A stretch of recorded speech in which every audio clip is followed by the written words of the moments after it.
Бұл жерде ақпараның көз ашы деп аталады, қиямат ба. Ақпараға қаршықыр болса да, жыртқыш болса да, бұл ене да күшіктердің адамдар алып кетіп қалды, илап сыздап, айға айтып атады да, арысын өңін қайғысын үйін айғана көге олды жалғыз көздің. Сүрөтчү Нурбек Жолбунов Чыңгыз Айтматовдун Кыямат чыгармасындагы акбаранын образ аркылуу адамдын жаратылышка болгону мамилесин чагылдырган.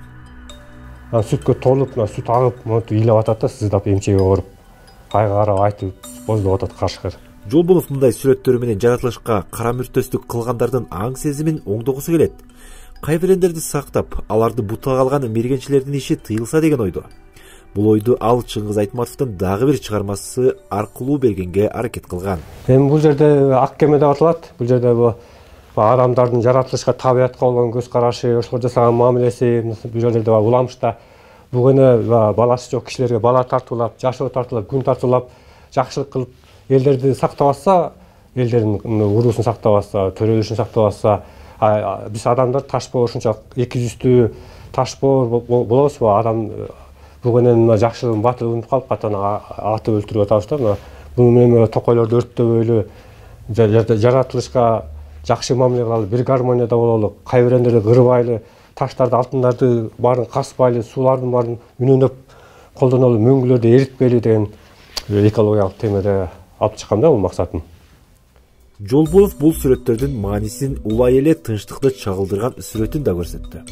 Анда ар бир улуттун кызы бейпил турмушта түркүн түстүү гүлдөрдүн кучагында жүргөнүн көрүүгө болот. Так, мына жаз келип, жашыл өктүм деп аталат да. Жер жүзүнө жаз келип, табият мында гүлдөп, чымчыктар сайрап, бүткүл жер жүзүндө, жер шарында ушундай тынчтык болсун, адамдар бири-бири менен бир гармонияда жашап, тынчтыкта жашап, адам деген атын булгабай бир жакшы жашоого алып келсе деген чыгарманы арнагам да бул жерге. Сүрөтчү бул кол эмгектерин чийге түшүргөн, анын ар бирине жарым жылдык убакыт короткон.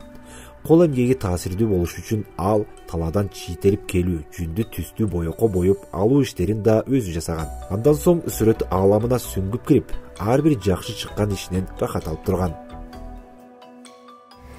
Мен эми азыр ушу философиялык темелерге көбүрөөк кайрылам да, ушу адамдардын табиятка болгон көз карашын, жашоого, коомчулукка болгон көз карашын, маданиятка, эстетикалык табиттерге болгон көз карашын, ар кандай тарыхый окуяларга, биздин ата бабалардын көркөмүн өнөрүн унутпай, кайдыгер мамиле жасабай, азыркы мезгилге, азыркы заманга ылайыктуу иштеп чыгып, ушу кийинки муундарга өткөрүп берип, өзүм ушу кыргыз сүрөт искусствосуна өзүм салымымды кошоюн деп ушундай темаларга кайрылам да. Чыгармачылыктын көк ааламда чексиз болуш керек. Кандайдыр жанрлар менен, ойлор менен, стилдер менен, агымдар менен, даже керек болсо өңдөр, боектор, инструменттер менен чектелбеш керек да. Мындай көк ааламда чексиз болуш керек.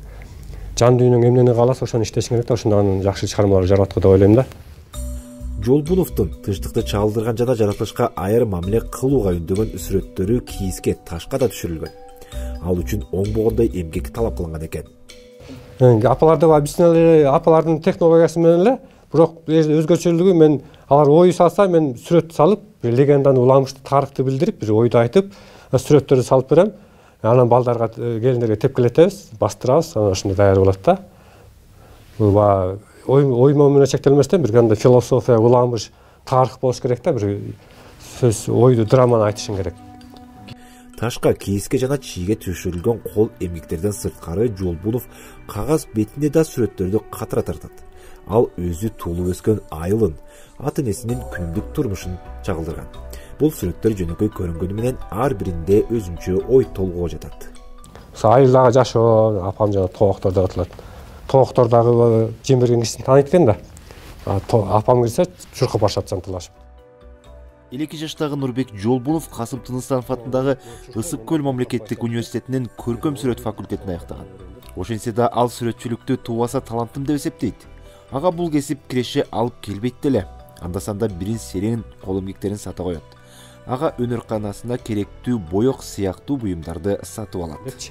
Мен өзүмө эң биринчи жолу кылык алемде кармап жатып убада бергем. Мен кандай күнгө туш келсем дагы, аш болсом да, ток болсом дагы, баалансам да, бааламасам да, мен сүрөт искусствосун таштабайм. Акыркы өмүрүмдүн акырына чейин, жүрөгүмдүн акыркы согушуна чейин иштейм деп убада бергем. Ошол убадамды аткарып мына келе жаткандан бүгүн 4-жолку көргөзмөмдү ачып жатам, биякы Нарын шаарыма. Жолбуновдун мына ушундай 70 кол эмгеги 16 сентябрда Нарын шаарындагы искусство галереясына коюлуп, көргөзмө уюштурулду. Иш-чарага келгендер сүрөтчүнүн эмгеги тууралуу ой бөлүштү. Сүрөтчүлөрдүн ички сезимин сезе билиш керек да.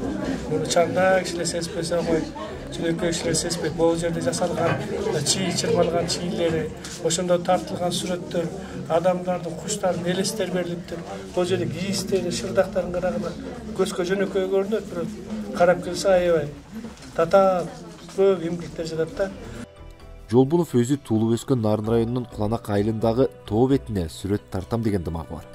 Ал бул ишин кийинки жыл менен баштасамбы деген оюн багып жүрөт. Мирлан Кадаров, Азаттык.